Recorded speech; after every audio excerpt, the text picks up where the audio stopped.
नमस्ते दोस्तों।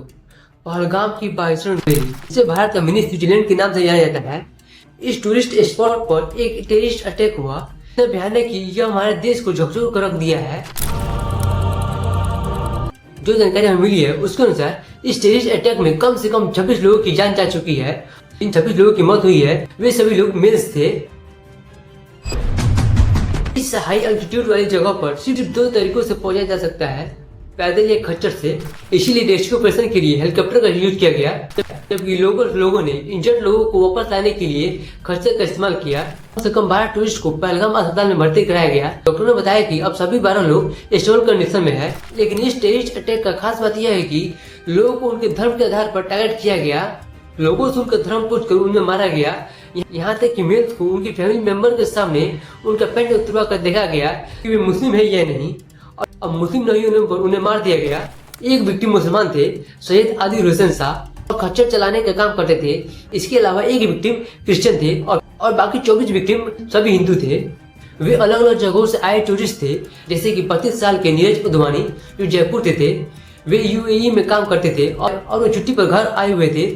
वे अपनी पत्नी के साथ पहले शिमला में एक शादी अटेंड की, उसके बाद वे कश्मीर घूमने आए। ऐसी एक और विक्टिम नेपाल से थे, सुदीप निपणे। इसके अलावा कई आईएएफ, आईबी और नेवी ऑफिसर भी यहाँ घूमने के लिए आए हुए थे। अरुणाचल से आए हुए इंडियन एयरफोर्स कॉर्पोरल टांगे हेलियांग, मनीष रंजन जो इंटेलिजेंस ब्यूरो में ऑफिसर थे, अपनी पत्नी और 2 बच्चों के साथ बिहार से कश्मीर घूमने के लिए आए हुए थे।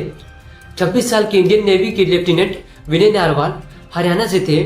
सिर्फ 6 दिन पहले उनकी शादी हुई थी। वो अपनी पत्नी के साथ हनीमून पर यहाँ आए हुए थे। एक ऐसा हनीमून जिसके बाद उनकी पत्नी विधवा बनकर लौटी। एक वीडियो में वो कहती हुई सुनाई दी कि वो अपनी पति के साथ भेलपुरी खा रही थी। तभी एक टेररिस्ट उनके पास आया और बोला कि ये मुस्लिम नहीं है, और ऐसा कहती उसने उन्हें गोली मार दी। बोला कि ये शायद मुस्लिम नहीं है, उसने उसको गोली मार दी। और कुछ ऐसा ही कहा पुणे की एचआर प्रोफेशनल अशावरी ने। उसने बताया कि जब उन्होंने दूर से आतंकवादियों को गोली चलाते हुए देखा तो उनका परिवार सुरक्षा के लिए एक नजदीकी टेंट में चला गया। लेकिन वहाँ भी आतंकवादी पहुंच गए और आतंकवादियों ने उनके फादर से इस्लामिक वर्ष रिसाइट करने को कहा, और जब वो नहीं कर पाए तो उन्होंने उन्हें बेरहमी से गोली मार दी। मदद करने वाला वहाँ कोई नहीं था, ना पुलिस ना आर्मी। जो लोग उन्हें वहाँ खच्चर से लाए थे उन्होंने अशावरी, उनकी माँ और एक फीमेल रिलेटिव्स को रिटर्न जर्नी में मदद की। तो बहुत सारे घोड़े वालों ने भी मतलब घोड़े पे लेके गया था, उनको हॉस्पिटल पहुंचाया। मेरे अलावा भी बहुत सारे ऐसे लोग हैं जिन्होंने कंधे पे उनको उठाया है हॉस्पिटल पहुंचाने के लिए। लगभग 2 घंटे बाद इंडियन आर्मी वहां पहुंची और उन्हें रेस्क्यू किया। पाकिस्तान के आतंकवादी संगठन लश्कर-ए-तैयबा टीआरएफ ने इस अटैक की जिम्मेदारी ली है।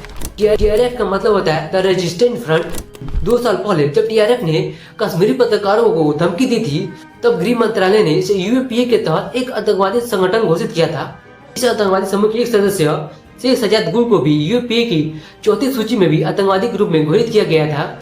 एक इंटेलिजेंस असेसमेंट के अनुसार यह संदेश जताया जा रहा है कि लश्कर-ए-तैयबा का टॉप कमांडर सैफुल्लाह कसूरी भी साजिशकर्ताओं में से एक था। इंडियन एक्सप्रेस में छपी एक रिपोर्ट में कहा गया है कि प्रारंभिक जांच के मुताबिक इस हमले को अंजाम देने वाले 4 से 6 आतंकवादी हो सकते हैं। गवाहों के बयान के आधार पर जम्मू कश्मीर पुलिस ने अटैक करने वाले 3 स्थानीय आतंकवादियों के स्केच भी जारी कर दिए हैं। एक सरकारी सूत्र ने द हिंदू को बताया कि सत्य यह है कि 2 आतंकवादी जो कश्मीरी युवक थे, जो साल 2018 में पाकिस्तान चले गए थे, अनंतनाग का आदिल गुर्री, पुलवामा का अहसान। सूत्रों के अनुसार हाल में पाकिस्तान के आतंकवादी ने भारत में घुसपैठ की थी और उनकी गतिविधियों के बारे में जानकारी मिली थी। टाइम्स ऑफ इंडिया में राजशेखर झा की रिपोर्ट के अनुसार एक सूत्र ने बताया कि आतंकियों ने अप्रैल के पहले हफ्ते में कुछ होटलों का जायजा किया था। ये सच है तो इसका मतलब यह है कि ये कोई इंटेलिजेंस फेलियर नहीं था। इंटेलिजेंस इनपुट होने के बावजूद इतना बड़ा अटैक हो गया, तो आखिर ऐसा टेरिफाइंग अटैक हुआ कैसे? कौन जिम्मेदार है इस अटैक का? ये जानने की कोशिश करते हैं। 2016 में एक रैली में प्रधानमंत्री मोदी ने दावा किया था कि नोटबंदी ने आतंकवादी की कमर तोड़ दी है। तो सवाल ये उठता है कि फिर आतंकवादी हमले रुके क्यों नहीं? जम्मू कश्मीर की ही बात करें तो नवंबर 2016 में नागरोटा आर्मी बेस पर अटैक, जुलाई 2017 में अमरनाथ यात्रा पर अटैक, फरवरी 2018 में सिजवान मिलिट्री स्टेशन पर अटैक, फरवरी 2019 में पुलवामा अटैक, मार्च 2019 में जम्मू बस स्टैंड पर ग्रेनेड ब्लास्ट, जून 2019 में अवंतापुरा में भारतीय पैरामिलिट्री पुलिस पर अटैक, 2023 में पुंछ राजौरी अटैक, 2024 का ऋषि अटैक और 2025 में पहलगाम अटैक। आतंकवादी हमले एक के बाद एक हो रहे हैं और हमारे देश की मीडिया में सरकार से सवाल पूछने की हिम्मत नहीं है। ये सरकार से सवाल पूछने की बजाय कोर्ट को ही इसका जिम्मेदार ठहरा रहे हैं। जैसे अर्नब गोस्वामी सुप्रीम कोर्ट को ही पहलगाम अटैक का जिम्मेदार बता रहा है। There was no need, in my view, for the Supreme Court to waste time getting into whether 370 abrogation was valid or not. It was a waste of time because, with the greatest of respect to the judges, they will not take responsibility for the security situation. Modi media के anchor एक simple सवाल भी नहीं पूछ पा रहे हैं, इतनी सारे टूरिस्ट के बीच वहाँ सिक्योरिटी क्यों नहीं थी? विनय नारवाल की बहन हरियाणा के मुख्यमंत्री नया सिंह सैनी के सामने रोते हुए कहा कि उसका भाई 1.5 घंटे तक जिंदा था। अगर वहाँ आर्मी होती तो उसे बचाया जा सकता था, लेकिन वहाँ कोई नहीं था। कोई नहीं आया वहाँ पे 1.5 घंटा, वो जिंदा था, कोई नहीं आया वहाँ पे। अगर कोई हेल्प होती, आर्मी होती तो मेरे को बच सकता था। कोई नहीं आया वहाँ पे। कोई सुविधा नहीं, कोई फैसिलिटी नहीं, कोई आर्मी नहीं, कोई પોલીસ નહીં. જેને મોટા મોટા નેતા આવે કોઈ વીઆઈપી માટે પાછળ કેટલી ગાડી પર હેલિકોપ્ટર જેનાથી આવે. लेकिन आम नागरिकों को असुरज कौन देगा? दोस्तों, बात यह है कि कोई भी सरकार समाधान निकालने में इतनी मेहनत क्यों करेगी जब मोदी मीडिया सरकार की असफलताओं को उपलब्धि के रूप में पेश कर रही है। टीवी न्यूज चैनल पे क्या चल रहा है? पीएम मोदी सऊदी अरब की यात्रा को बीच में छोड़कर ही भारत लौटा है। पीएम मोदी ने एयरपोर्ट पर एक बैठक बुलाई। इन थंबनेल्स को देखिए। गुस्से में मोदी, उनका आदेश दुनिया को चौंका देगा।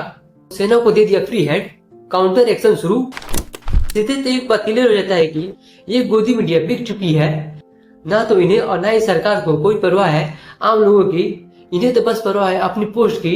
इसीलिए दोस्तों, हम भारतवासियों को एक साथ रहना होगा ताकि हमारे बीच कोई फूट न डाल पाए।